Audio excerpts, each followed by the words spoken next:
So while we're waiting, we're going to have some important announcements that merit your attention, and then we're going to show you the film that Mathilde has sent us, and got her email, and then Mathilde will be here, no doubt.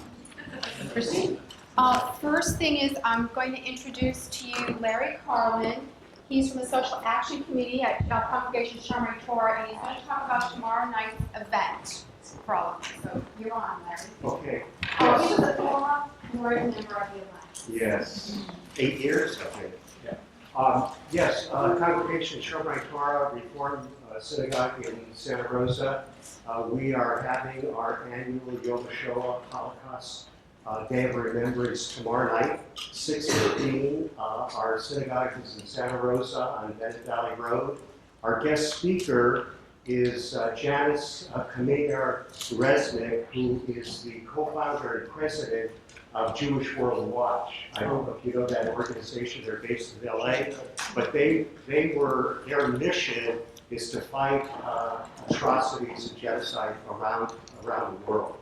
And so we were lucky enough to get her, and she's going to be our guest speaker. We have candlelighters for all the Holocaust, and then we also have, we honor the other genocides. So there's a half a dozen of the other genocides, beginning with Armenia, which I'm sure most of you know is now the 100th centennial of the Armenian genocide, which still, unfortunately, many countries do not recognize, including the United States. But the Pope did. But the Pope did, yes. We also honor Cambodia, Native America, and and Darfur and Rwanda as well. And Mathilde, of course, is Rwanda's. Anyway, tomorrow night, 6:15. It's 2600 Bennett Valley Road, and Santa Rosa. Santa Rosa. You're all welcome.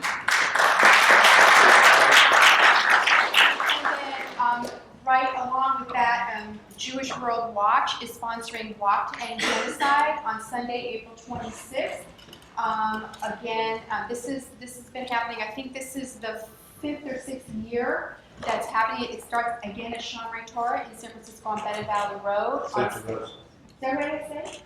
It's okay. I've got other things on my mind. It's April Genocide Month. Yeah, exactly. So Santa Rosa. So we've had student teams in the past. It's actually a walk. You start your own.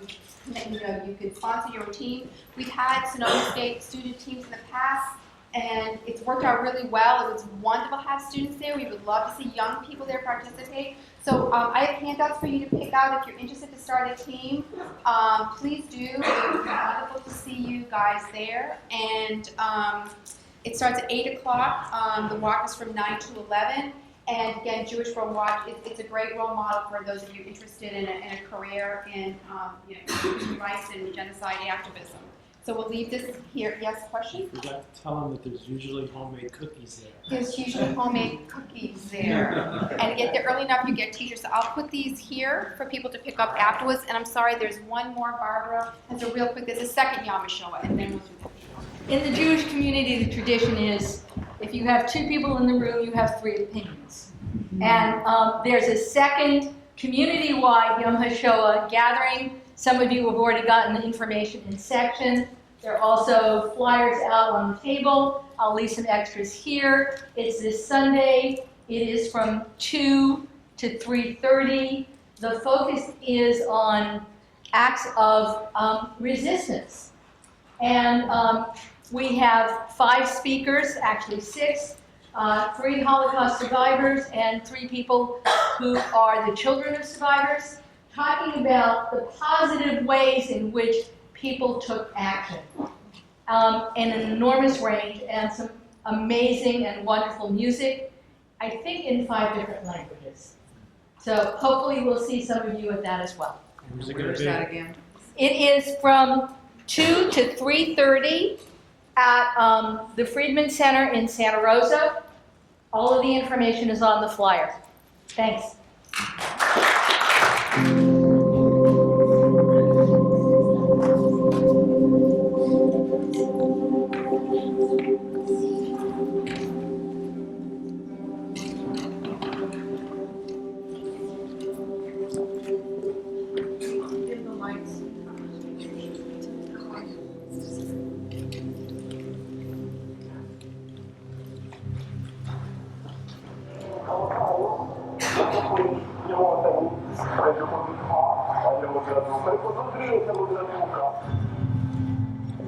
bavugije induru basakuza cyane bavuga ko bamuvumbuye bityo bavugaga ko bagiye kumwica ko ari mwiza. Gukora ibikorwa bibi twakoreye aha ngaha tukahaburira tukahicira abantu b'inshuti twasangiraga tukabicara inzirakarengane ntacyo twapfaga.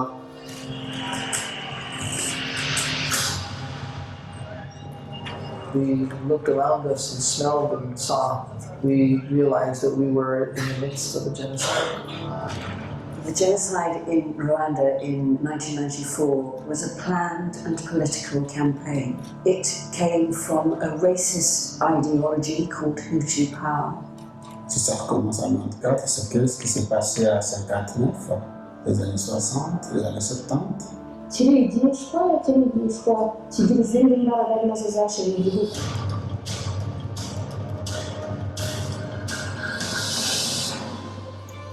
uvugaga ngo ndamushaka ngo kandi ibyo byitware ni impakanire maze dufungira abakobwa bafungira mu byuma byabo abapapa bakuru bagafungira mu byuma byabo kuko nibwo umuryango wanjye washize nta n'icyanyibageza uwo munsi.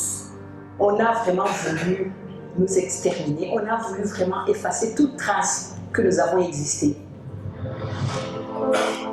Isesero ni akarere gafite amateka katuwe kuva kera n'abatutsi. Imisozi yose mureba baje barahahurira kugira ngo barebe uburyo bakwirwanaho. Atita kuko ndi umututsi ahubwo yumva ko agomba gukiza ubuzima bwanjye. The young man and young lady who were working in our home were marked to be killed. What would you have done? Are you just going to say, well, good luck, I'll pray for you? Nimbona kwibuka ari ngombwa kuko uramutse utibutse ntawe nubwo ubasha kumenya. Nous, quand nous nous souvenons, nous les reformons, nous les ramenons en vie. On se pira, mais nous ne sommes pas morts, nous sommes morts. Nous vivons pas morts.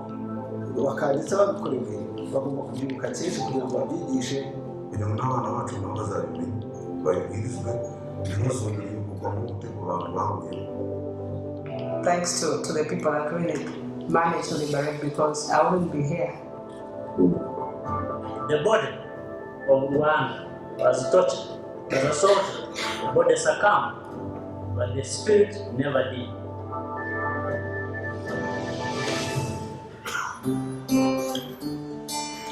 Imyaka 20 yashize icyizere kandi kirahari.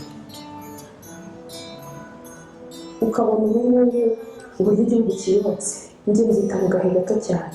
Turasha kubana n'abantu bose amahoro bana tugire nawe turasha gusangira tugaha ye barasabana barashyingirana ubona nta bwishishane bukiri hagati y'abantu. icyizere kirahari cyinshi haba nahera ku giti cyanjye kuri njyewe nabaye porofesiyoneri wa mbere mu bijyanye no gutwara amagare. Icyo nabwira cyane cyane abana bazapfusha ubusa n'ibyo bagize byo kumukira mu gihugu gishaka amahoro n'umutekano kuri bose. Le futur est bon et on doit y tenir, et surtout pour nos enfants et surtout pour les générations. C'est ma raison de vivre. C'est ma raison de vivre, kwibuka.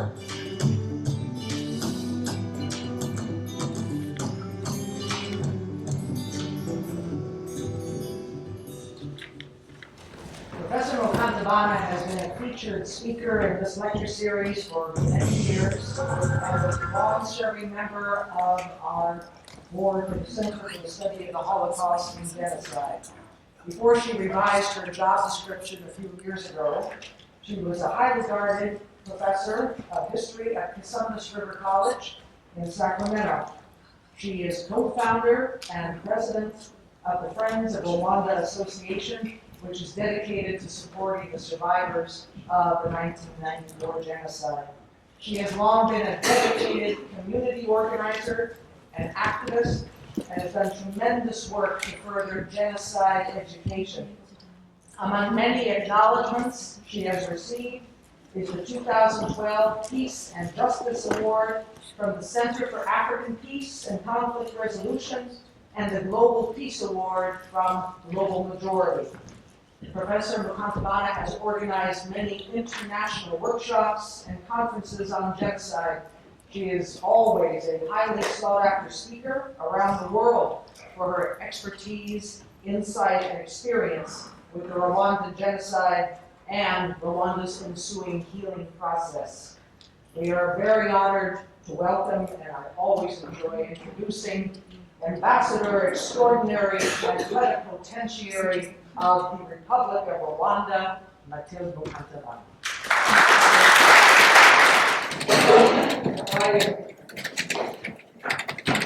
I really would like to take this opportunity to thank you again for inviting me to Sonoma. Come and share about Rwanda and what has happened after genocide 21 years ago. Thank you so much. As we pause to remember and reflect on what we call now Kwibuka 21, because this is the 21st year that we are remembering a thing. I have to say that your presence is a comforting reminder that really we are not standing alone. You know, it's always good to come and see people who are willing to listen about and to learn from what Rwanda has done. So I thank you. You know, 21 years ago, what we call the international community came to be synonymous with inaction, standby force, but having people in this room is always the reminder that we really can start thinking and also being hopeful for the never again, because it's people like us in this room who can change the world as well. I was going to show a PowerPoint presentation. They are still working on it, but I'm going to give a couple of remarks maybe for the occasion of the Kwibuka and what it means, and especially for Rwanda. Usually people focus on 1994 events because of the magnitude of the inhumanity, the extent of the killing, and so on and so forth. However, we need to understand that discrimination, oppression, and division started way before 1994. 1994 was the culmination of what started in 1959. And the Tutsi population had been targeted to become foreigners in their own land. They were the other for a long time. And policies of exclusion have been put in place since 1962, when Rwanda became independent from Belgium as a colony. And the anti-Tutsi propaganda has come to really be part of all the institutions, whether it's the state, the church, even the family. So when 1994 happened, it was an ending to what they had started way before. But it was completely significant because it was also a starting point for something. 1994, if you talk about dying, like what the president was saying, Rwanda was dead. It was very much dead. All our institutions had collapsed. We are talking about the state, we are talking about the church, we are talking about the family. And we could have chosen just to stay in narcissistic suffering or the premises of victimhood, become victims and stay there. We could have become completely a state under the mandate of UN, like many states have been. But after 1994, we looked at it in the eyes of destruction as a nation, and we said we are going to write a new history. And for the last 21 years, and what I was hoping to share with you on the PowerPoint is that Rwanda has chosen a different path from destruction, a different path from division, embarked on reconciliation and on one nation and one population who are known as Rwandans. This didn't come in a vacuum. It's because we had to bring people together. So a number of what we call the homegrown initiatives, like Gacaca, that is a justice system. We understood that justice was the prerequisite for any kind of healing, whether it was symbolic justice, but it has to be there for people to start talking about coming together as one people. So Gacaca, that tried almost 2 million cases, and was closed just last year. was able to achieve that. And I'm not saying it was a perfect system, but what it did was that for the Rwandans, they started the conversation. And that conversation is an ongoing journey that probably will follow for the next century or decades. But what I'm saying, it was a beginning of any sense of reconciliation and also of working together. And obviously we have done well because if you look at the what Rwanda has done, has accomplished, and is seen as a nation in a developing mode. You know, where if you look at the World Bank, you look at the whatever they say Rwanda is ahead. It didn't come in a vacuum. It's because people were able to own up, to have ownership of their nation and to start building together.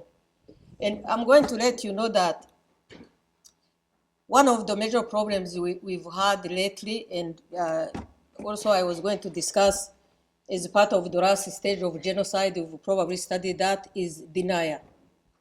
Even in the face of what happened and the magnitude of the genocide that took place, you are talking about 1 million people dying within 3 months for a country the size of Maryland. It was a visible thing. The world was a witness. It was not something, it was in the era of cable news. So everyone knew what was taking place in Rwanda. Even the people who were not interested, they could see those images. But today, 21 years later, we still have people who deny that genocide actually took place. And you don't need to go far, even in the Bay Area where you are, there are people who deny it. You know, and then denial by itself is very dangerous because people are trying to establish what I call false moral equivalency. It's like saying that people who died during World War II because of a war, the people who tried to stop the Holocaust, whereas to blame is the people who were killed during genocide, the Holocaust in Germany. It's exactly the same. It doesn't mean that the people are perfect, but what I'm saying is the people question genocide and who was killed, or they try to call it a double genocide. So those are some of the challenges that we have as we embark on this. Are we able to go with the PowerPoint? I think so.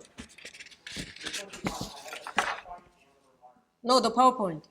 Yeah, thank you.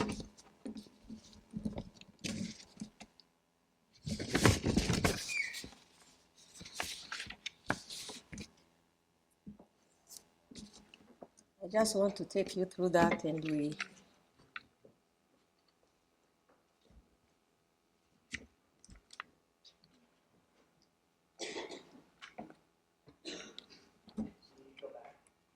yeah.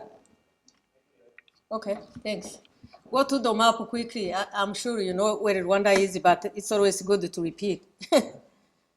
Yeah, so Rwanda, we always surprised ourselves to be the heart of Africa. As you can see, it's a tiny nation, landlocked in the middle of Africa. And about 26,340 square kilometers, very densely populated, but you can actually drive in the country north to south, east to west in the same day. So it's a very small. But it was a country that had a long, long history. As a matter of fact, we go through the 13th century, and people have the oral tradition of the Kingdom of Rwanda that was well constituted with beautiful poetry, beautiful culture, and many different things. And people living together, speaking the same language, Kinyarwanda, and of course, eventually with colonialism, we came to embrace also French. We were a Francophone speaking country until recently because of the developments, because of genocide, where English was adopted as well for that. So we talked about this. I'm not going to go back to history, but it started the wrong time. You know, the background and the groundwork for genocide was set since 1959, when the last king of Rwanda was assassinated, and then people took the opportunity to start also killing Tutsi and sending them to exile. We, all of us, or at least the Tutsi who survived, happened to be in foreign countries. It happened with me, and maybe briefly to let you know was that when 1994 happened, I was in California, but my parents didn't have a chance to be here. So all the younger siblings and my parents were killed during the genocide. And on my family land, we have about 70 members of the family who are buried within. And that was not just for me, it was all the whole community in the valley. Most of the Rwandans who live in California went through the same thing. And also we have people in California whose parents contributed to genocide and went to foreign countries because when genocide stopped, also people took the road to exile, creating other problems within the Great Lakes. You have about 3 million people who left the country because of genocide. But since then, Rwanda has resettled back some of them. Another movement coming back after the reconciliation process had started in the country. So they allowed the people to come back, sometimes to face justice and then to move forward. So especially for people from Congo. To build the nation, really we had to be purposeful, we had to be intentional. We created a vision and what we wanted to achieve. But I needed to say, before I even begin, is that you've heard many countries that have been in conflict or even genocide. Rebuilding is the hardest thing that can happen. This takes people who are not your normal people who are working in our midst. Sometimes you take people who have a vision and who are going to try to implement that vision. And we are lucky to have a president who could see far and who set the vision and the people followed. Not because people loved him, no. It's because it was tangible, it had a tangible outcome. For a long time, people didn't have a nation, they were displaced, and you are saying you are going to have one nation. We are going to try to have a certain economic leverage, and we do that. So you started to see all the people coming aboard, or at least a few who were very influential in that. We needed to empower most of the people, including women. And I have to talk briefly about women eventually because you can't understand, for instance, the processes of reconciliation without thinking about one demographic group, the women. Because the women in Rwanda came forward and were able to rebuild the society. So of course we established criteria and we established priorities. The first one was to ensure peace and security. People were still dying. And because the genocide ended, the genocidal ideas didn't stop then until today. So people intended to come back and finish. So peace and security within the country, including also reintegration of the people from the former army, but also the ones who had killed was part of that, ensuring peace and security in the region. But also participating in peacekeeping missions. Rwanda right now is the 6th largest peacekeeping contributing country in the world. And that was one of the things we decided after genocide. We are going to train that if you are called somewhere where there's a genocide, we will go. We are in Darfur, we are in Haiti, we have a peacekeeping mission all over the world, including Central African Republic, and so on and so forth. But also we created what they call National Unity and Reconciliation Commission. And that commission spearheaded all the efforts for reconciliation. It had a number of people, people in civil society, people in politics, people in the church. They brought many people who could come and put together. It was a multidimensional. You needed to really look at all the aspects where people needed to get together. So Unity and Reconciliation was created in 1999. And from then on, it has been reformed many times, but it has been put in place many ways and means to restore our nation back. And especially through education. Education was the key in trying to reconcile the people. Carrying out research, we have many groups, even in the United States, helping with research on how to implement that reconciliation. And especially something that is very controversial sometimes, and since you are in school and maybe you can discuss this, also denouncing and combating acts, writing, and utterances which are intended to promote genocide. So this is where the whole idea about freedom of speech and other things come, because in Rwanda we have in the books punishable acts, because one of the things I needed to remind you is that we are trying in Tanzania what they call International Tribunal for Rwanda Genocide. They are trying also people who were involved in what they call media of genocide, because the media helped a lot in terms of genocide. People calling on people to go and finish the job, cutting off those people, sending them to Ethiopia.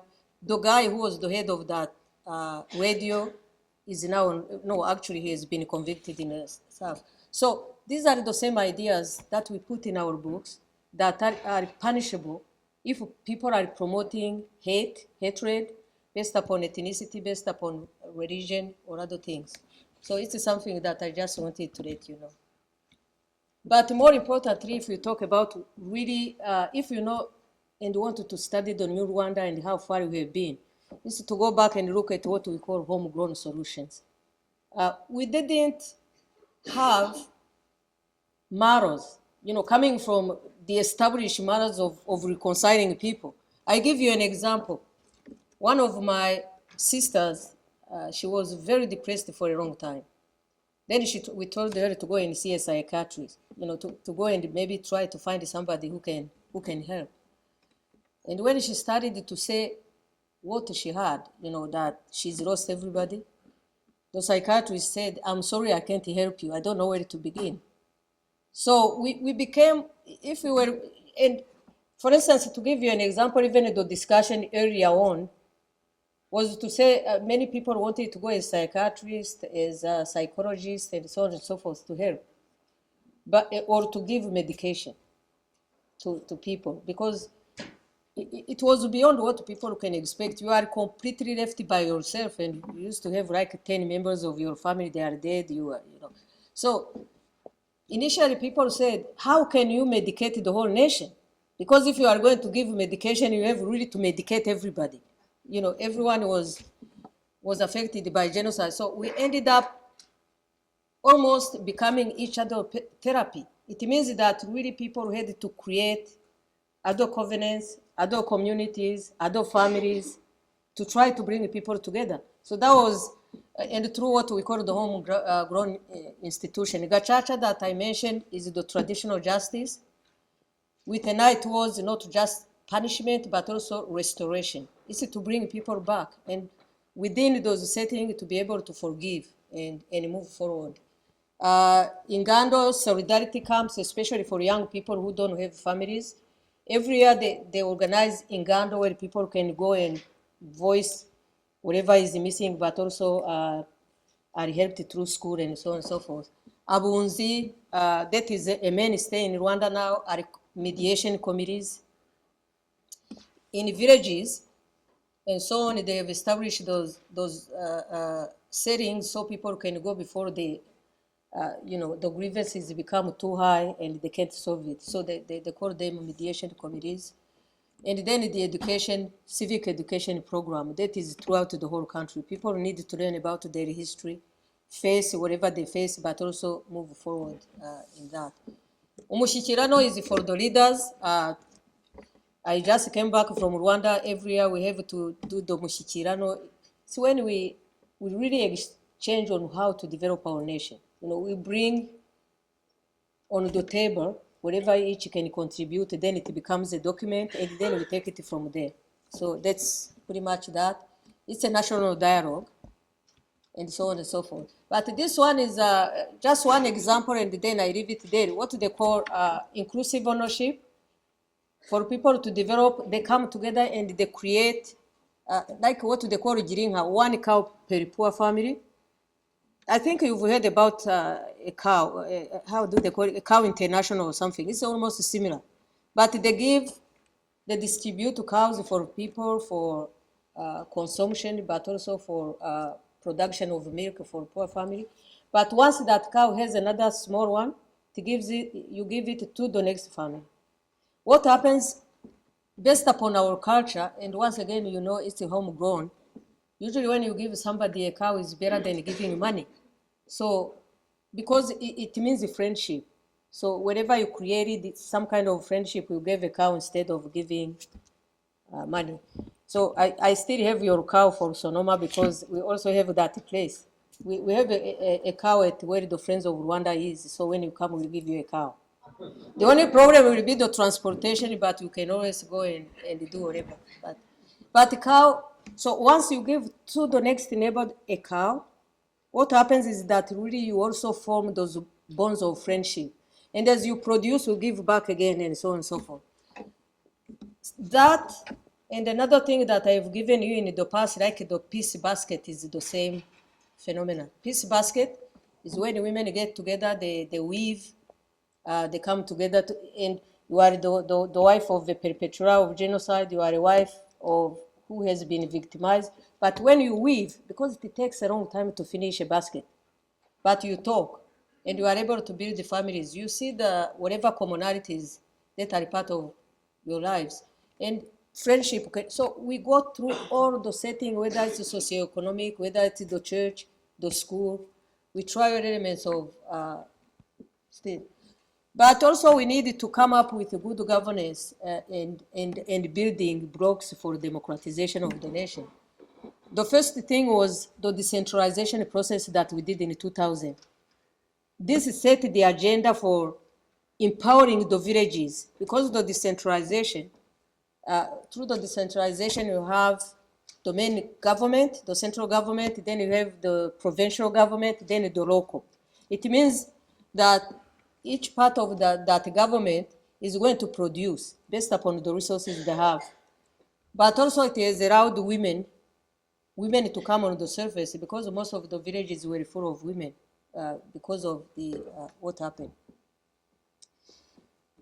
The Constitution of 2003 gave increased powers to women, and that's why we can account for the fact that if you look in the government, women are highly represented. As a matter of fact, for the parliament, we are the first in the world with 64% in the parliament.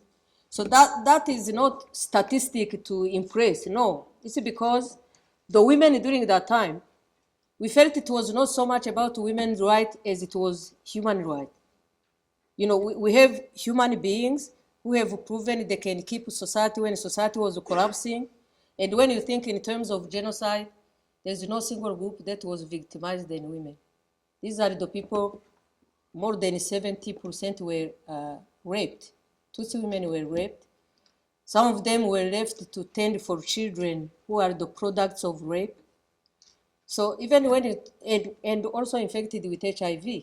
So even after genocide, people were still dying because what happened during that time also continued the killing, especially AIDS and HIV, and poverty combined, no medication.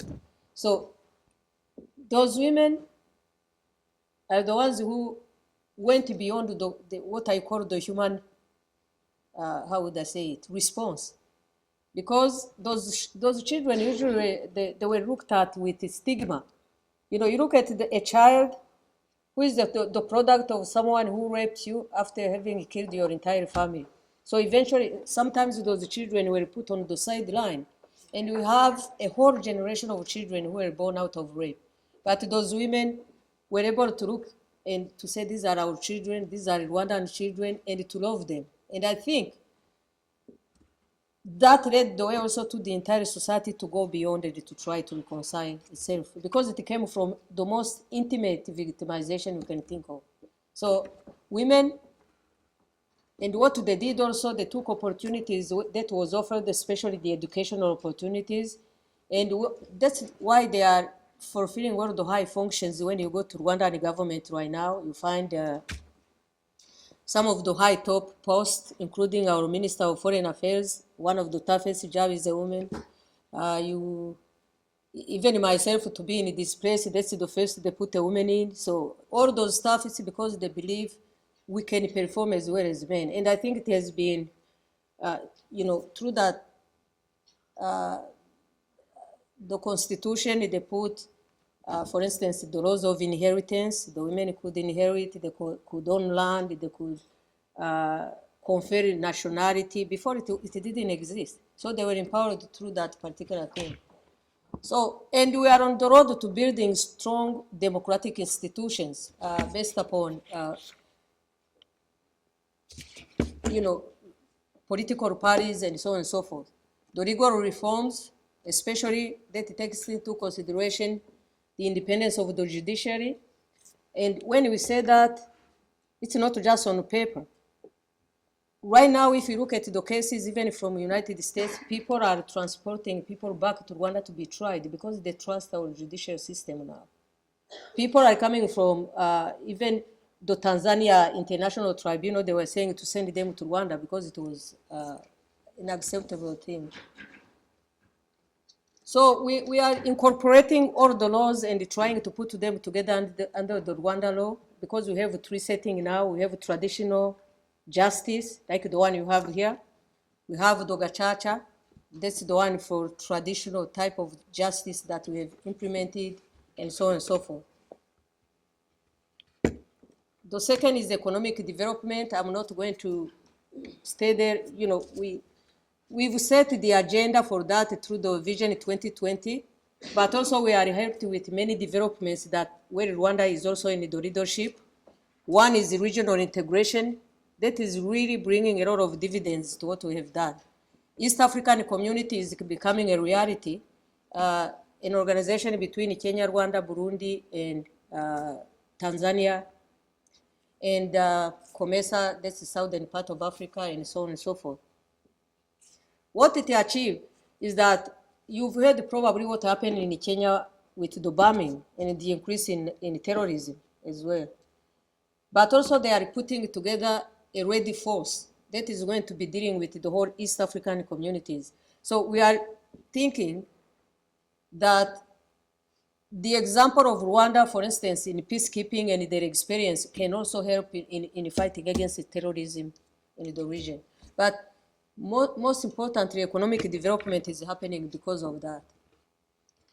The social progress, something to mention quickly. One, of course, the women empowerment that I mentioned a little bit briefly, equity.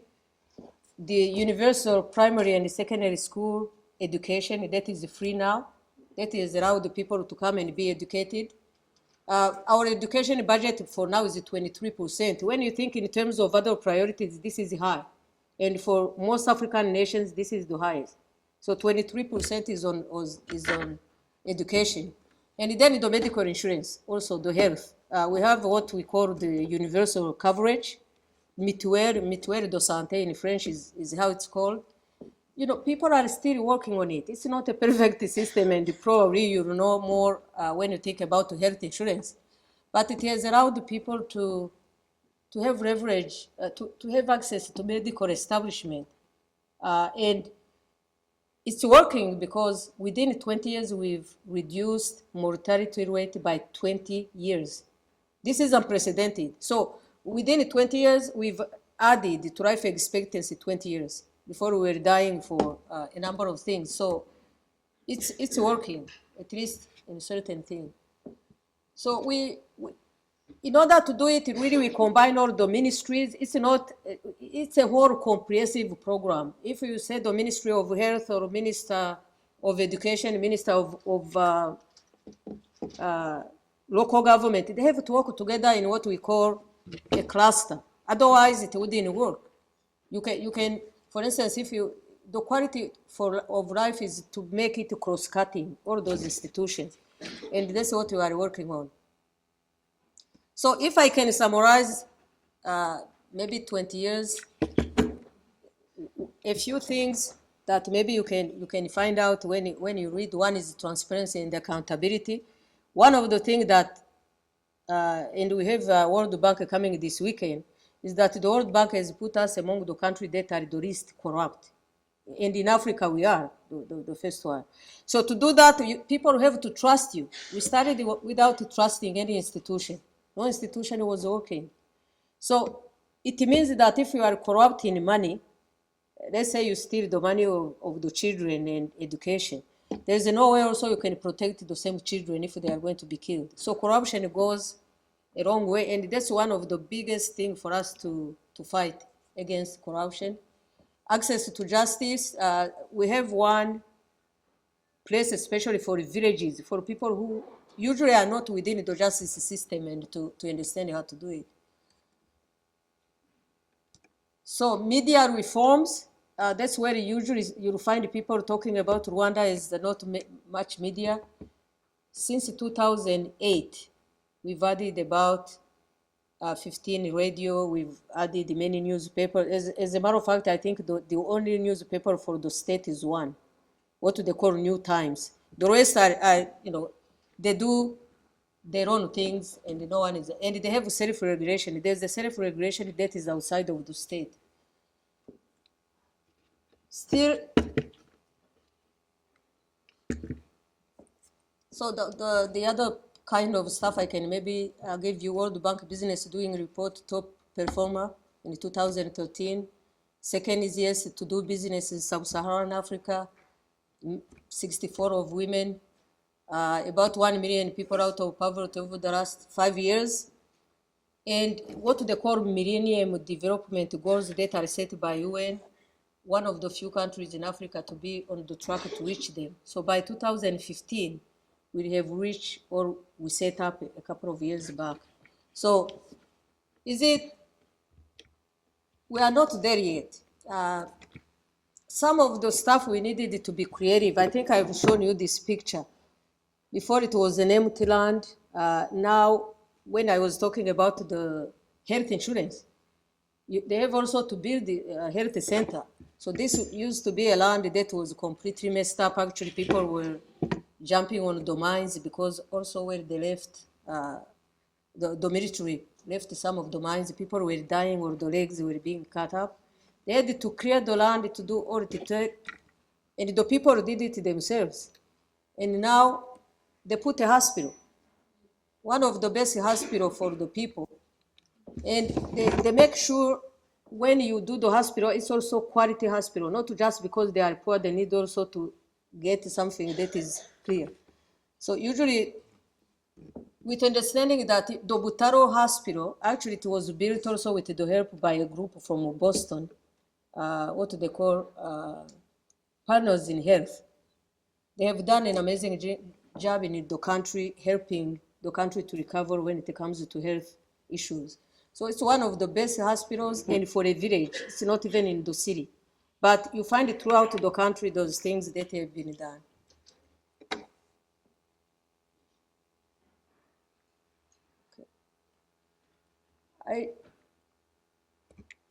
Maybe before you ask your questions, I want to talk briefly about, economically speaking also, and other things women had to do other things. Before, no woman in our tradition could do the drums. It was not gender sensitive. Now the elite drummers are in Rwanda. And actually there's a movie on that, they call it, I forgot. But there's a movie on this, actually they came to San Francisco and other places for, But before, no one, and these are people also reconciliation based, because most of the people also were part of the killers, and the other ones are coming from the victims.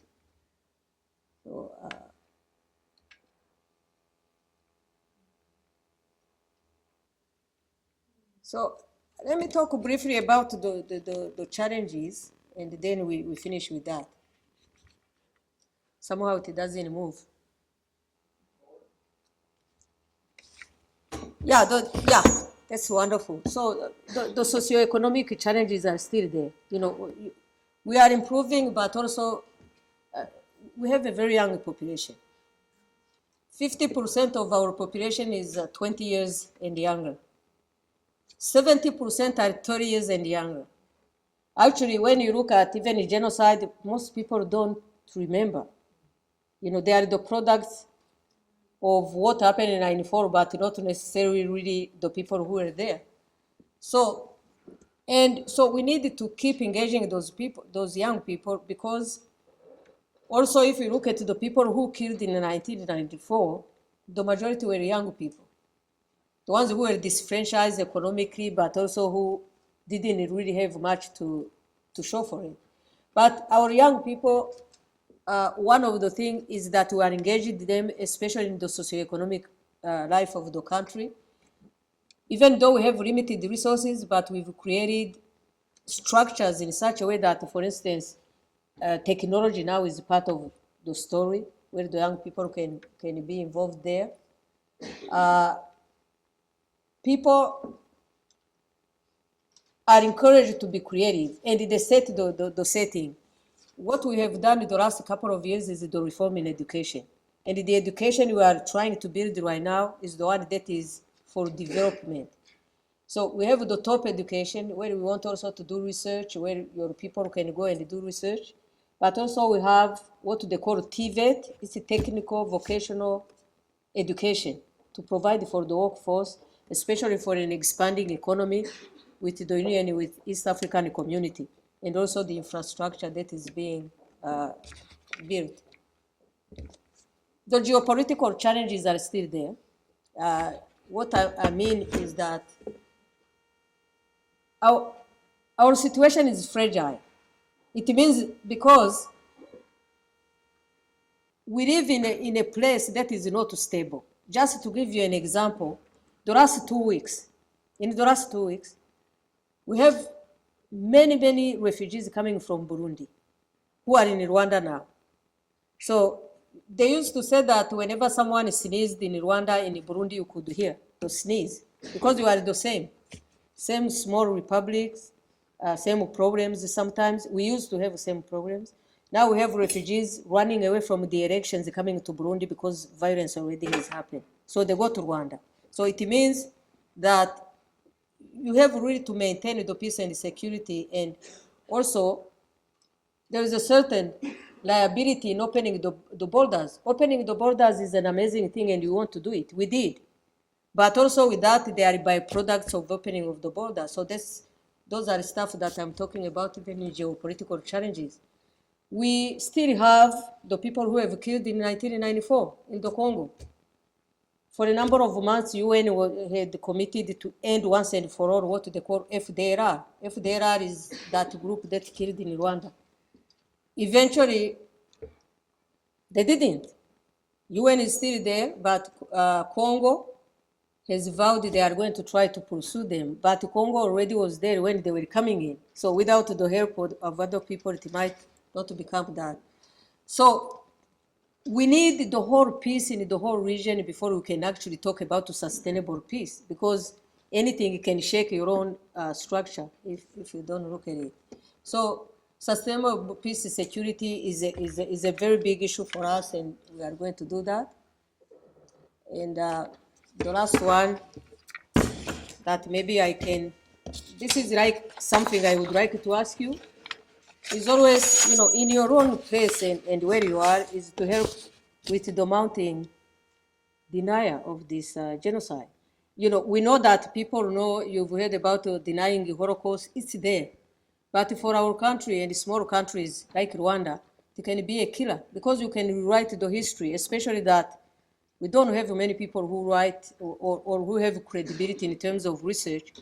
So you find a good professor who wants to have his tenure, and he feels that if you can revise a little bit the history of Rwanda, you can put it out there, and they have done it. But more importantly, sometimes when it's a big institution doing it, it becomes even more dangerous. How many people have heard about the Untold story? There was a story that was passing on BBC, and it was very controversial, because 36 global researchers wrote a letter to decry what they saw as the biggest negation of genocide in Rwanda ever. So what they did was they gave a platform to all the people who have a bone to pick with the government of Rwanda, and that's fine. But what they did, they made this kind of amalgamation between the government and the genocide. So they started once again to go back and to say that, and there are two professors from the United States. One is living close to me, and so they did that. And so what happened is that all the scholars, and they are, you probably know, I should send you this just as young students to see the signs when people are negating genocide. So they use that false equivalency again of saying, Rwanda also, the people in power killed during the war, so it means that it's a double genocide and so on and so forth. But what it did was, the danger is that something that is credible like BBC. Once you do that, it's a major institution, and people listen to BBC. So it became very controversial, and of course, even now I think there's they've appeared in front of the commission where they have to decide on this. So, but what I'm saying is that even in our midst, it's a common thing. Yesterday or today, there's a commemoration in Buffalo. A commemoration in Buffalo on a university, and someone who is saying that actually genocide was against the Hutu population because of the plane crash and so on and so forth. So when an institution does that, it doesn't matter even if you don't. What it does, it permeates through the minds of many people. It's not just one person who can come and say, I'm going to write about Rwanda genocide, and then you can create whatever. This goes the wrong way, and that's why I'm saying that you are here and you take this class because obviously you are a little bit on, higher than other people who never take this class in terms of understanding of what a genocide is, but also how it can be done. So I think it's a responsibility, and it's a moral responsibility, especially in the academia, when you find elements of denial, at least to question it or to try to find out what is behind it. So I have to say, really, that we are at a point in Rwanda when the best way to do it is to tell our own story. We tell the story, we develop our nation, the other people can talk, and whenever we have a forum, we can also go and do that. But you being here is something that is always comforting, and throughout, I have again to thank you, the board, and Christine, and Diane, and all my friends here. I don't know what to say. My eyes are not, but it has been not just the support for understanding, but also the personal support that can help people to actually continue the journey in what we do. So I end by thanking you, and once again, as students, if anyone is interested in continuing their research, Rwanda is a breeding ground for your major. Whenever you go, you'll find stuff to write about, and not only that, you'll enjoy the country because it's one of the most magnificent countries on earth. So I finish, and if you have any question, I can change on.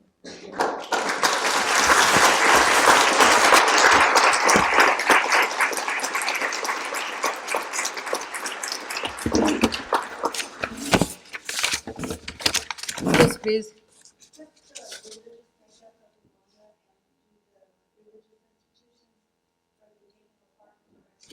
Yeah. Can you, I didn't hear the second one. Yeah, please. What's the religious makeup of Rwanda? Mm-hmm. And are the religious institutions, are they a part of the reconciliation? Before genocide, the majority of people were Catholic.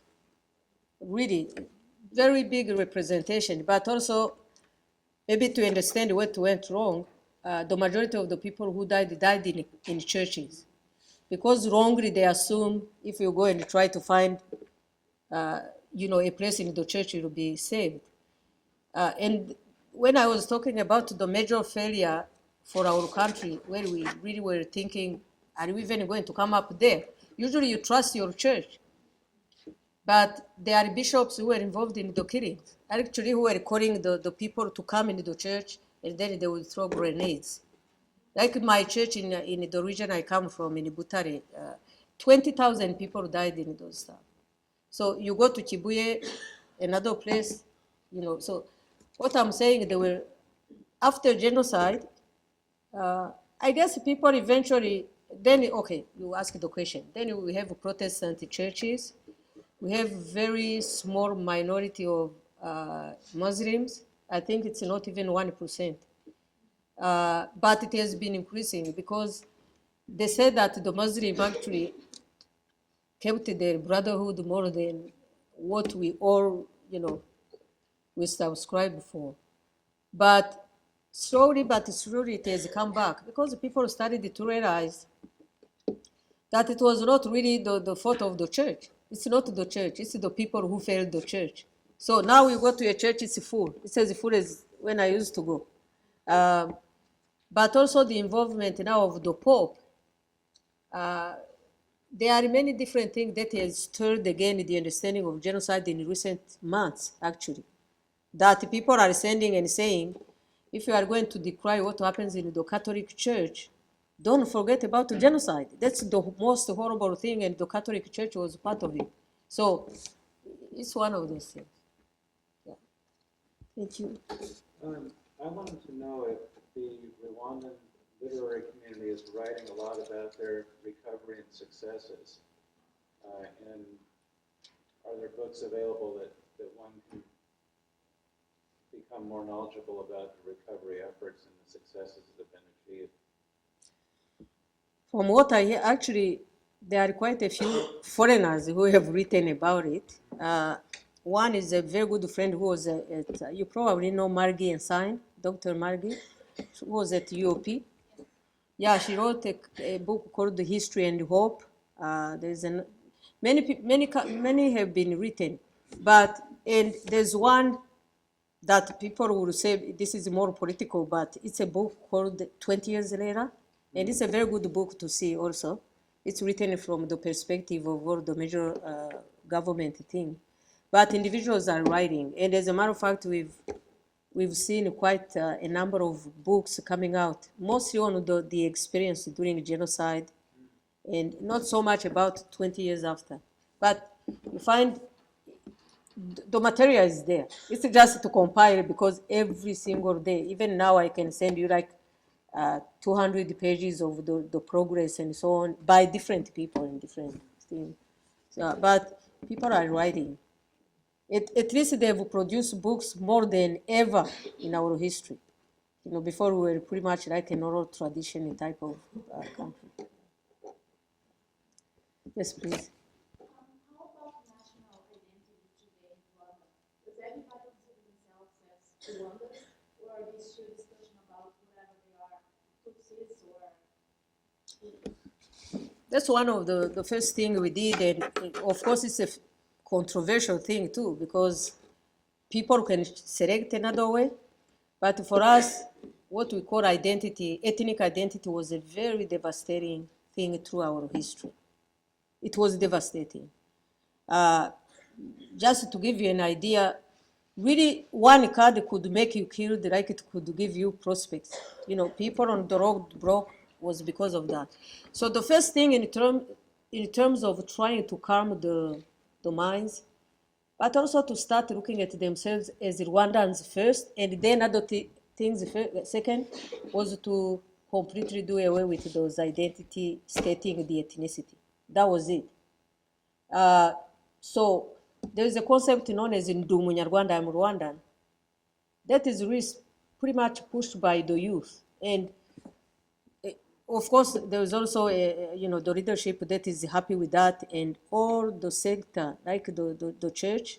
There are a couple of numbers, there are numbers of organizations that have studied that. Ndi Umunyarwanda means that this is about a true nation. This is a nation of all the people living here. Until 1994, we had a country. We didn't have a nation. We had a country but no nation, because it means that if you were somebody of Tutsi origin, you were known and selected and saying you are not covered. The rights of citizenship were not extended to you. So what we did first was to ensure that all the Rwandans, wherever they come from, are Rwandans, and then they can indulge with, so the main identity is Rwandan, and It doesn't mean that you can say you are not Hutu or whatever, but that's not used anymore in any place. Unless you want to use it yourself, but no one will come and say, oh, when you are somewhere and people say, are you Hutu or Tutsi? There's a generation that understand it, like my generation. We are the lost one. But the new generation, no. And quite frankly, I think that's where the hope is, because they are shaping another narrative. And when they say that, when you look at this, they look in the face. There's one young man who has been actually testifying. His father was a killer, first-class killer. And when I say first class, he used all kind of stuff that you can say are the most horrible way to kill somebody. But this guy has emerged as one of the most incredible young men that comes. But he had to reveal how it feels to be a son of a killer. But he was not the only one. Millions of young Rwandans have inherited the horrible legacy that they didn't create. So they are looking in the face of genocide. They are saying, we don't want to be like what our parents have been. You know, if they don't do that, then they become even more extreme, because you have to protect yourself. You have to find a way of saying, if they killed, it was because there was a reason to kill. Otherwise, I wouldn't be able to look myself in the face. So in Rwanda, what they have done quite well is that young people, your age, are the ones who are pushing the narrative and getting wherever they are, trying to marry. They marry each other, you know, and no one is questioning that, because they are saying, if you continue to build the structures that our parents did. So the Rwandan identity is very big for us. That's what gives you the prospects and whatever you can get in your country. Thank you so much. How does your experience with the genocide inform your peacekeeping efforts around the world? I think, you know, and I should send you this, because that's, if there's anything we are proud of, it's our peacekeeping. They are first-class peacekeeping. We don't just do peacekeeping, we also do peace building. So all these notions, for instance, the other one I said, for instance, what we call umuganda. Umuganda is like a community work. Wherever they go, like in Darfur, because people are very poor. They also do the umuganda. People come together, they start talking. But also they help women usually who can be raped, because they go to look for water for faraway places. Usually they organize those small things to go with the women and so on. So the president of Central African Republic, twice in a row, I mean for all this time, has requested the Rwandan peacekeeping, because they are very disciplined and they do a good job, but also they want to leave something positive behind. So when you have been to the dumps, I think we understand better when people are going through the same, I think. But and not only that, also because our peacekeeping also have women. We have many women in peacekeeping. Yeah, so the peacekeeping, the police that are in Haiti, the majority are women. So we find that also involving the gender, you know, gender and so on have helped. Yes, please. I have kind of a two-part question. So that you've been doing, as a nation, been doing a lot of sort of investment in building in education and learning. How do you feel that, how successful do you feel that you have been in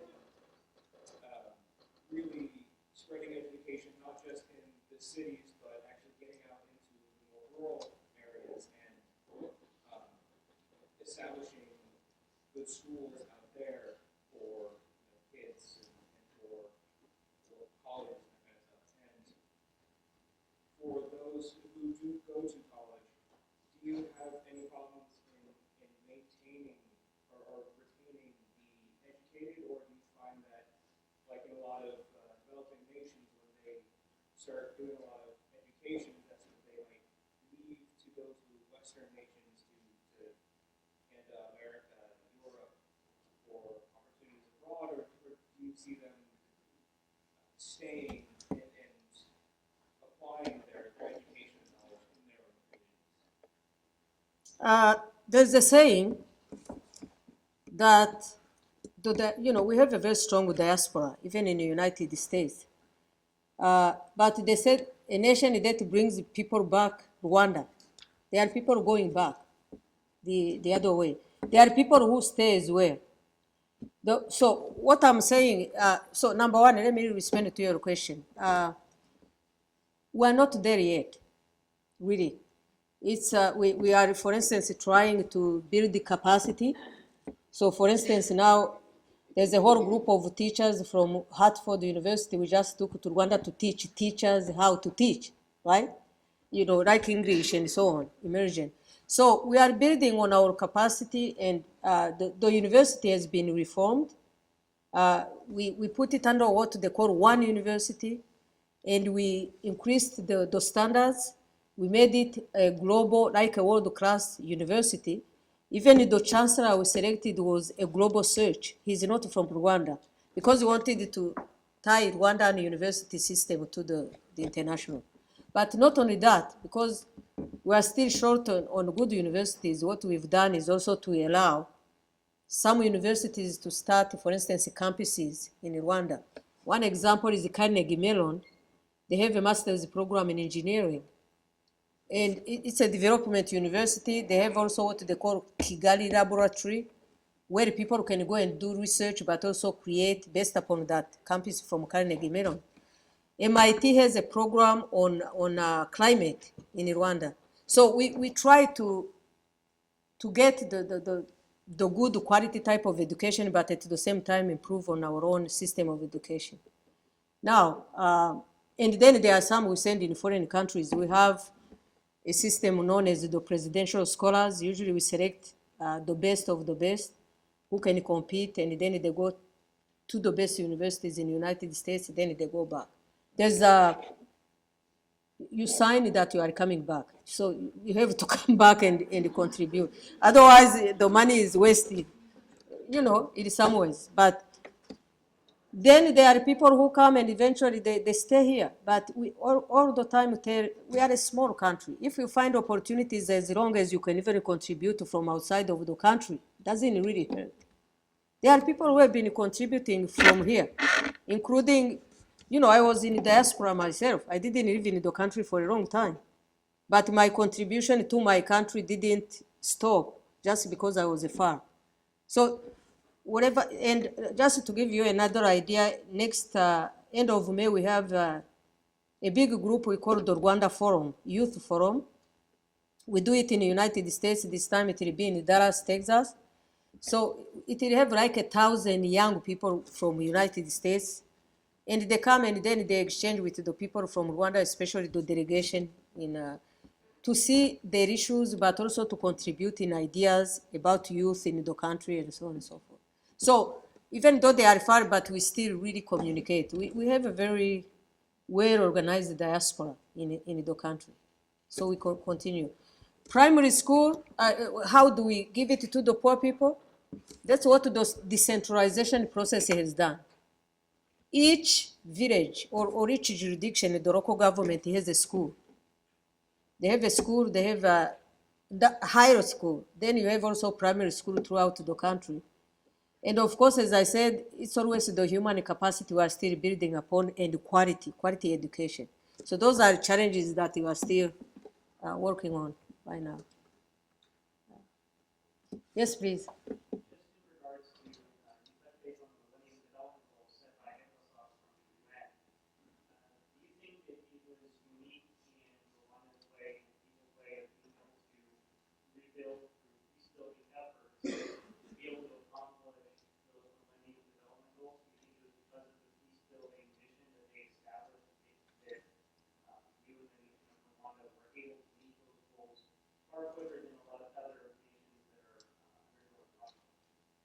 Oh, say that again, Doraso.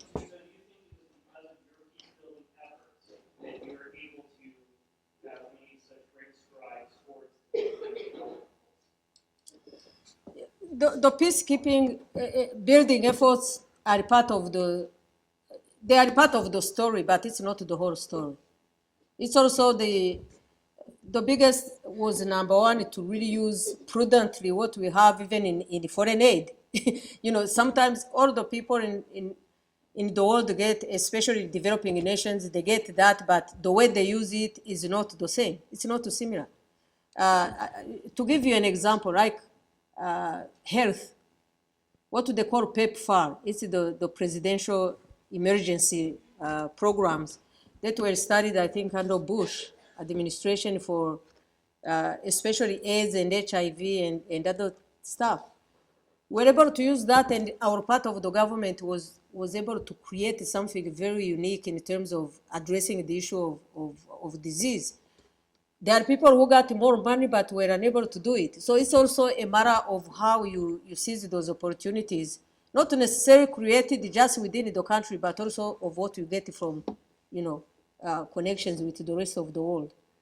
I can say, if you look at that, is how we're able to uniquely create programs to see how we can implement different things, like those homegrown solutions. They were productive. And we have a system of checking ourselves. What they call Imihigo. Imihigo is one of the homegrown initiatives. It's like a social contract. It's like each mayor, if you are a mayor of a small area, you have to sign with your people a program that you are going to achieve within a year. So if you say we are going to build a road or we are going to be building a school, you sign with the people and the mayor put his stamp and the people are willing to work. But if they say you go for 1 year and 2 years, it's a ground for dismissal. And because you are not, unless you have to show why you are not able to meet the goals that you have set yourself. And all the people in the government do that, including myself. We set goals and we have to implement. If you can't, you have to show the impediments. What can I get to be able to deliver as an ambassador to the United States? I can say the country is too big, but then what? If it's too big, what do you want to do about it? Then you have to set and present a program of feasibility, and then you do it. So that can really, and sometimes they put it in the news, you'll see it that like 5 mayors have been dismissed. It's not, it's because of corruption and it's proven. No one can just go like that, but they say you didn't do your job, you are taking the money that was attributed to this and that. That's a ground for dismissal. So checking yourself, ownership, and also seeing that it's really doing something for you.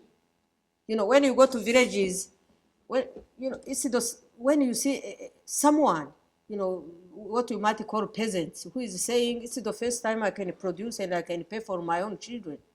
So when you have that, then I think also it's visible on the national level. Yes, please. I just wanted to thank you for coming here. I think you're an outstanding, remarkable woman. Oh. And we are very privileged here. It's no mistake to have you here speaking. And my neighbor is absolutely in love with you. Oh. And I was wondering if I could get a picture with you later. Sure. Thank you. No, but you have to know, I don't know if you know, but Sonoma is my second home. No, seriously. And I always say that all the friends here have been here through bad and good and horrible. You know, when I was still in Sacramento, we used to do also the commemorations and so on. They were always there or the conferences and, you know. And so for me, it's a part of that whole story. And I can't say much or even, I don't know what to say, but even in recovery, when we talk about recovery, even the ability to go beyond that thing, it's because really like a setting like this and Sonoma. Sonoma is a part of it. If I write my book and it's almost done, it will be there. So it's just but thank you so much. Yeah, it's yes, please. Mm-hmm.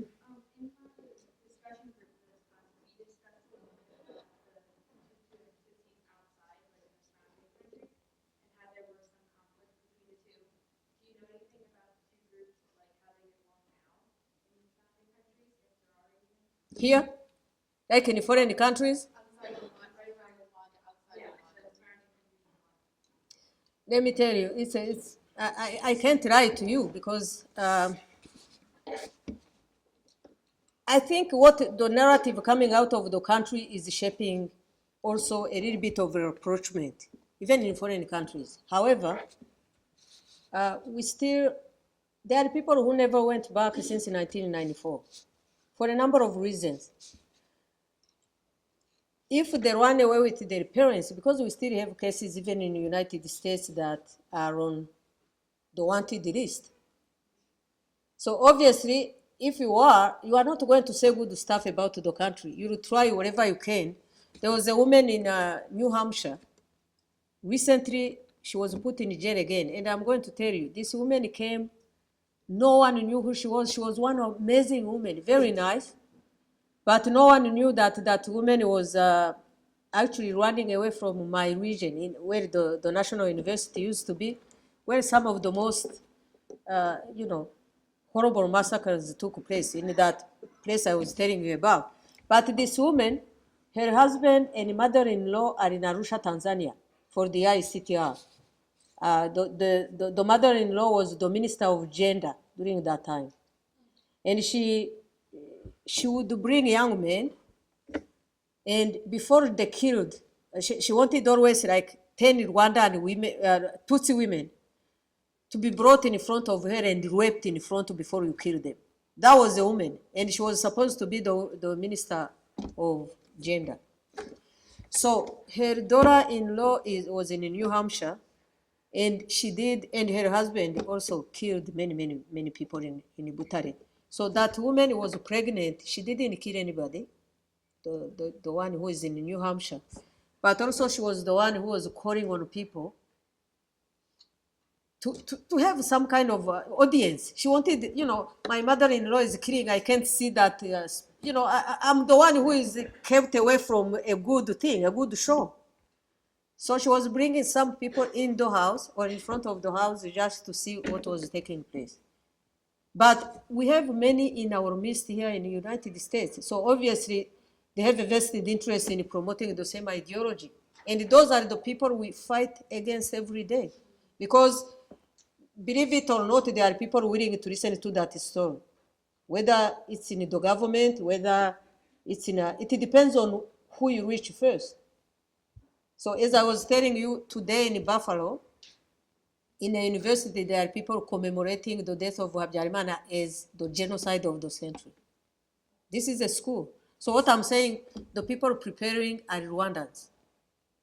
So it has been, I can't say outside of the country it's taking place, but what I can tell you is slowly but surely people have been coming together, and like this youth forum that is taking place in Dallas. Actually, you find some who didn't come to Rwanda for all this time, but who are coming to the forum to see what people are talking about, So I think eventually it will happen, at least for for some people who are willing to listen. But there are still other people who are hostage to an ideology, or who are hostage to their parents, or whatever you are looking at. Yeah. Thank you. Say your biggest challenge as ambassador to the United States is from a country like Rwanda? My biggest challenge? Where do you want me to begin?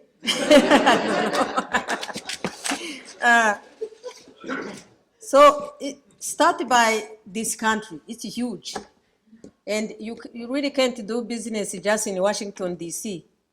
Other people who are ambassador to France, you have Paris, and you stay in Paris, you can do small things with diaspora. But for us, it's like a 50 countries in one. And the stuff we have is not really on a par with all these things. So we have to strategize on how to work on that. Not only that, I'm supposed to do Argentina, Brazil, and Mexico. So you can imagine, just by the size by itself, that's a major challenge. But the ideologically speaking, and that's where my program will be, is that most people really don't know much about our countries. You know, you are among the very few who can understand at least that really part of what happened in 1994.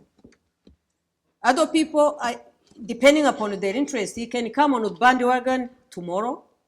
He sees somebody who has written this completely skewed version, and because they don't know, they catch that. You know, so that's the biggest challenge.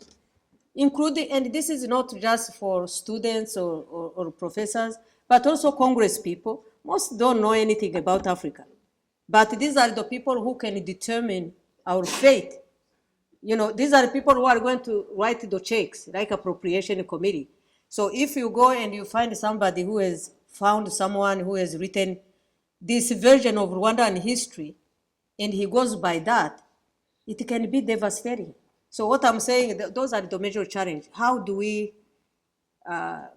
get people to really understand what is taking place? It's not just about genocide.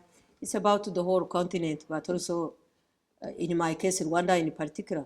You know, more and more people know about Rwanda. We have many friends, incredible friends, who have stood by us and who have helped also to stay alive.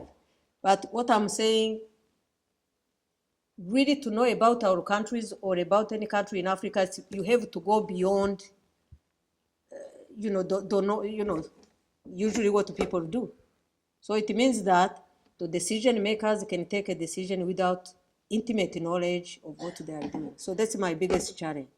That's what I do every day whenever I have a chance to go and shed light on our country and so on. Yeah. Thank you. Yes, please. I have two questions. The first one, I kind of hate to ask it in a way because the healing is so amazing. But I'm kind of unclear on what the differences were, or the perceived differences were between the Tutsi and the Hutu that caused, like, what were the roots of that led to that explosion? So that's one question. And then my other question is about the culture, the indigenous culture in Rwanda now. Like, sometimes I think when there's a lot of westernization, it can be a positive, but sometimes there's unintended consequences and loss of culture, and I'm wondering what's going on with that. That's my two. A quick one on the origin of the stuff. It's a long history, but Rwanda existed, as I said, it was a kingdom. It had a very strong culture, a dynasty based upon the customary laws. You know, there was a family that ruled Rwanda, just like in England. You know, there was nothing different from monarchy to monarchy. And people, the groups, like many African countries, came from different sources of migration. But in our country, like in Uganda and other places, even though they came some from East Africa, other people came from West Africa, other people were there, indigenous, but they were able to form a nation under the groups.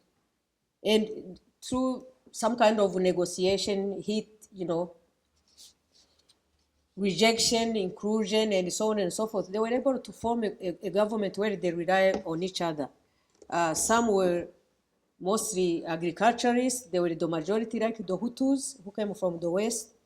The Tutsis, who were cattle herders, came from eastern part, and they met in Rwanda. And then there were the tiny minority of indigenous people known as the Twa. The main reason people don't talk about the Twa is because really they were not that much mixed in this political battlefield. So when they met, they were able to, they brought a cohesion, a government. And sometimes there was social mobility because sometimes they intermarried even prior to that. But what happened was our country was patrilineal. It means that they go from father to son.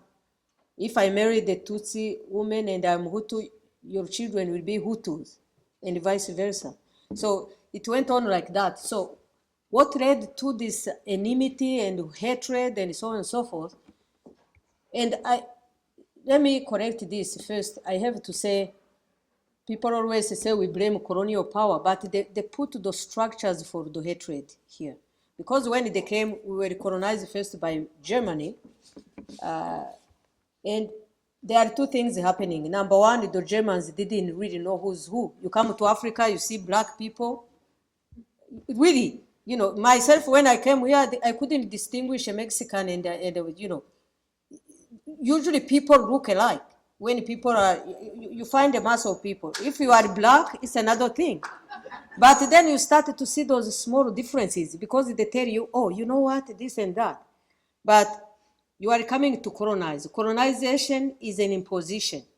It's an imposition. You can't colonize people if they are all together. It's impossible. Usually you go from divide and rule over those people. You give certain small privileges to some, and you know. The Germans didn't last. After World War I, you know, they restored the colonies. The colonies were divided among European nations, the ones who were victorious. So Rwanda and Burundi became under the tour of the League of Nations, became part of Belgium. Congo also was the private property of King Leopold, but he gave it eventually to Belgium also. So we're Congo, Burundi, Rwanda. Congo, Rwanda, Burundi. So what happened? The Belgians, when they came, they really found ways to say who's who. And they used those markers that sometimes were ridiculous. You've seen when they were measuring the nose, they didn't know who's who. And quite frankly, if you go to, because of the intermarriages, sometimes there are no major differences. Of course, there are some who are still prototypical. If there were not many mixings, you could find physical characteristics distinguishing Hutu and Tutsi. But in all, it was not a dividing factor. People knew who they were, and that was it. And they were always doing those kind of stuff. So they established that with an identity card, the infamous identity card eventually that we got rid of because it was the governments that came after colonialism when we got our independence in 1962, they were unable to remove those remnants of division. Instead of doing that, actually they solidified. So the first government under the guy called Gregoire Habyarimana, who was raised among the priests, he reinforced the characteristics, and there was a polarization among Tutsis. There were some, what they call the 10 commandments that were passed against marrying a Tutsi, so and so and so. Don't belong to the military and so on. Then the second one who was killed continued the trend of that. So that led to genocide and, you know, polarization of the people. The origin, I would say, it came from colonialism, and the new governments didn't take the opportunity to confront the division, to confront whatever was taking place. Instead, they sealed their power based upon the self-division. And so that was the short story. Yeah. And the second one, you were talking about, remind me. The indigenous culture. The culture. The culture. I think the culture, you know, the culture is never static. We are the most diverse community you can find, because all those years they were talking about when the Tutsis started to be kicked out of their country, they went to various countries. Some went to Kenya, Tanzania, Uganda, Burundi, Congo, and then United States, France, Belgium, Canada. So when they came back, because those have been many years, of course you have that kind of cultural infusion and diffusion. They also brought back what they learned from those countries. So it's funny because even, see, I have a very strong accent, right? But whenever I went back to Rwanda, they would say, oh my God, you've become American. Even though I had kept whatever you can keep. But what I'm saying, even people, there's no one, it's never static, you know, and this is the good, I guess for me, actually, it's a good thing. But also we have the foundation of what makes us Rwandans. And I think that's what kept us living. And wherever we went, we never caved in. You know, we had what we call agachiro, or a dignity is the foundation. Like you said, the democracy, when a kid is born here, you know where you stand, what democracy means, even though you can't define it, but you know, you have, so we have the same type of principle that are very strong and truly Rwandans, but at the same time also that have been a little bit modified by the countries and the experiences we've been in. We are landlocked, but we are open-minded. Really, quite frankly, the culture, and we try to adapt also to the new generation coming in, the technology, you know, the .com type of, you know, we are, you know, pushing the technology, and of course, when you are connected with the world, also there's a certain global connection that link people wherever they are, and that kind of affect also culture and how we feel culture is. But we are happy with that. Yeah. We keep the language; it's the core. Wherever you go, and that's really a unifier, because if you speak, before there was a time we couldn't understand each other, especially in academia. Some spoke French, other people spoke English, but Kinyarwanda was always there to rescue the people. Yes, please. First of all, can we hire Rwanda to fix the Petaluma River Bridge? Yeah, we can do, you can even, if you want to, we can come and do a Umuganda. No, Umuganda, as a matter of fact, in New York, there's a place, they've done Umuganda twice, and you should go and see that park. And it was adopted, there's a woman from New York, her name is Francine Loflac. If you Google her, she uses Umuganda to go and do the community work, and it's adopted from the Rwandan thing. She has been doing that. So if you want us to build the bridge in Petaluma, we will. Yeah, I talked about that, but the question I actually had was, I was really impressed by the fact that, you know, there's a whole thing against derogatory speech, but then there's a fine line between freedom of speech. How do you deal with that?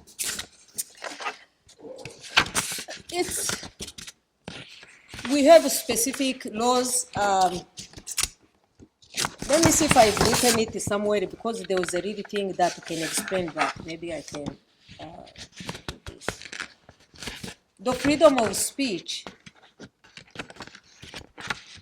you can define it. Even offensive speech can be freedom of speech. No one is going to prevent you from saying a thing.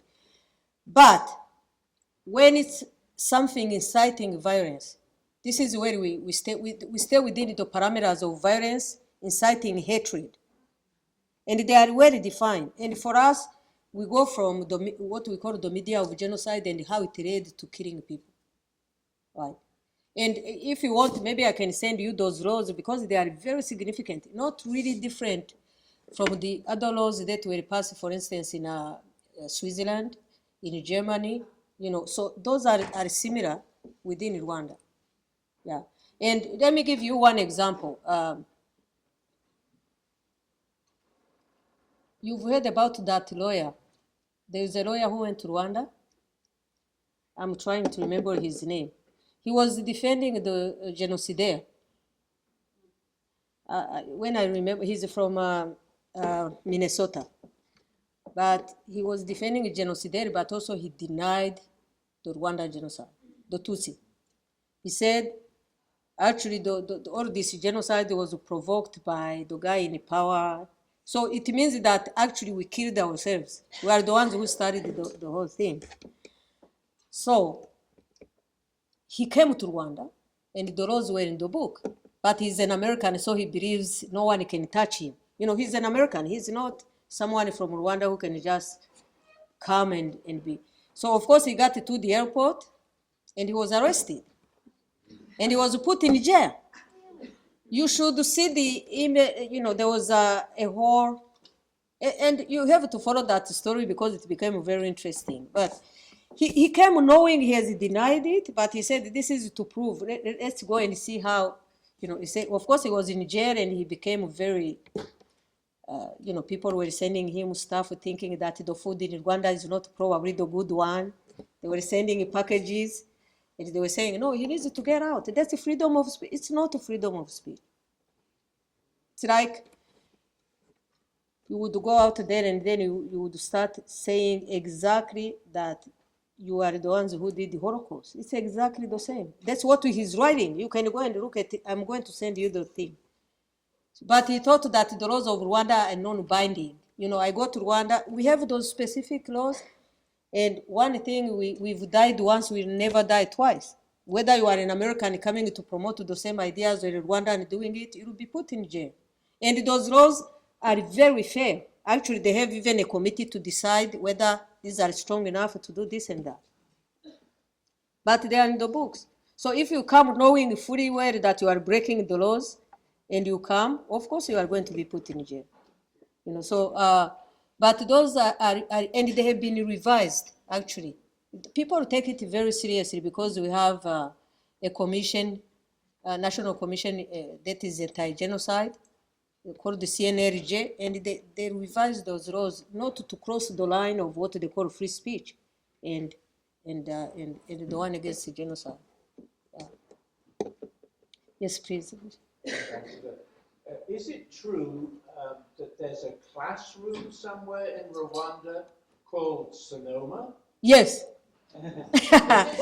we put, you know, for the young people who are here who have never seen it, but whenever they helped us to build a small classroom. It's not a small one. It's a vocational place for education that is actually, we've graduated 4 generations since last time.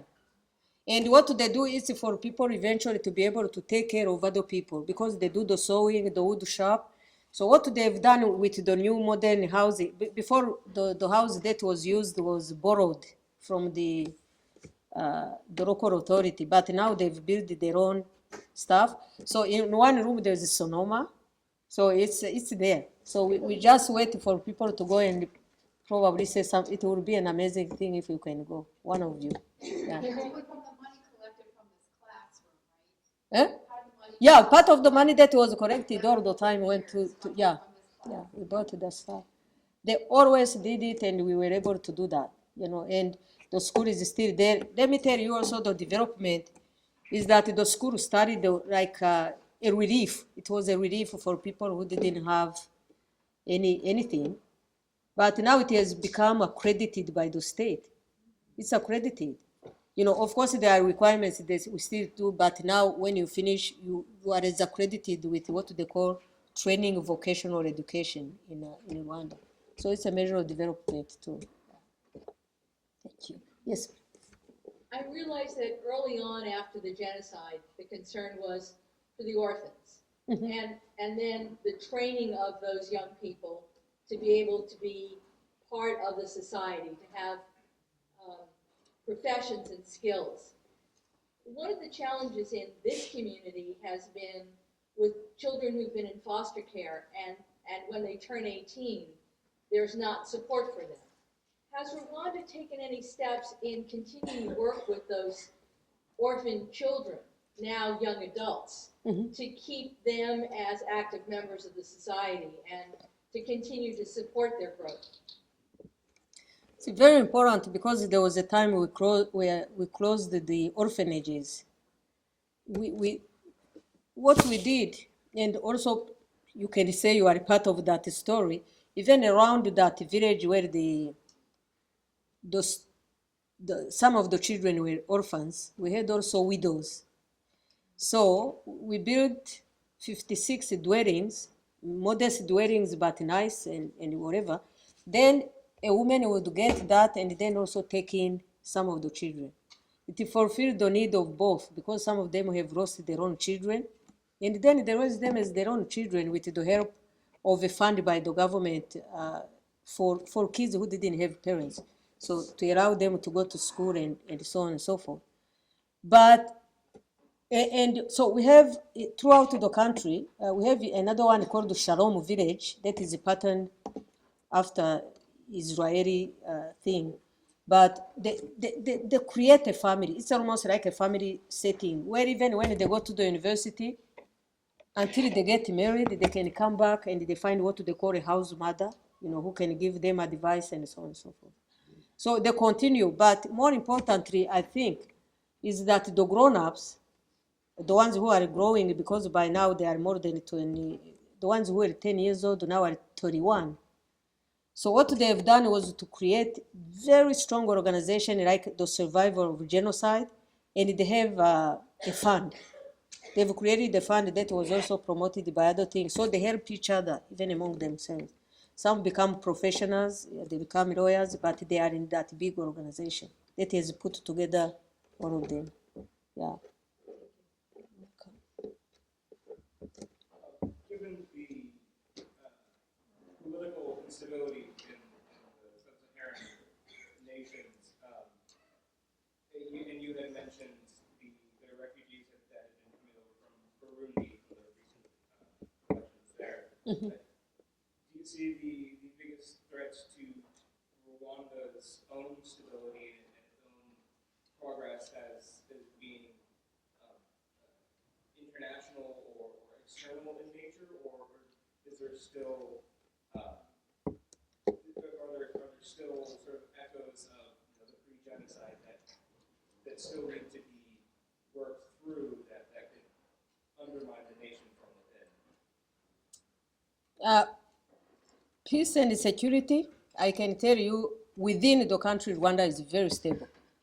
It's one of the things that, in terms of even rating, our security within is high. Yeah, that's, and when you go to the country, you feel the security without looking at the policemen. There's no one in sight, but it's secure. You can, and we have quite a number of young people who have taken Rwanda as their home from here, who go and look. But the threat, this is why we are not sitting idle. We are not sitting and waiting for it to happen. We are proactive, especially within the regional area.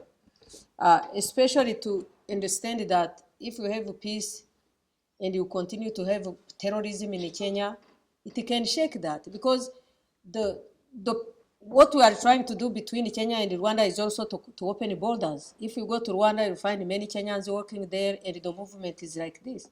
But without really being proactive and understanding the threat that even an open door policy can bring, you can find yourself with nose to nose with the terrorists. So that's why we are trying to reinforce. We've created not long ago, and Rwanda was the leader in that. We were leading that, what they call the ready force in East Africa in terms of their staff.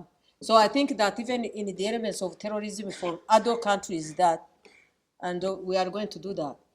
Even with Congo, we've signed many agreements, including economic agreements that can ease the movement and start really dealing with them on a peaceful level than what has happened in the past. So that's what our foreign policy, if you might say that, is mostly to strengthen peace and stability in the whole region, not just Rwanda. So yesterday, the president of Rwanda invited his homologue from Burundi to come and talk about that problem of refugees who are coming to Rwanda. Yeah, and at the same time, understanding we can't kick anybody out, ever. We do that, but we need to be also to be talking to those countries where they come from to see how they can strengthen their own areas. Yeah. Thank you once again. Thank you so much, Ben.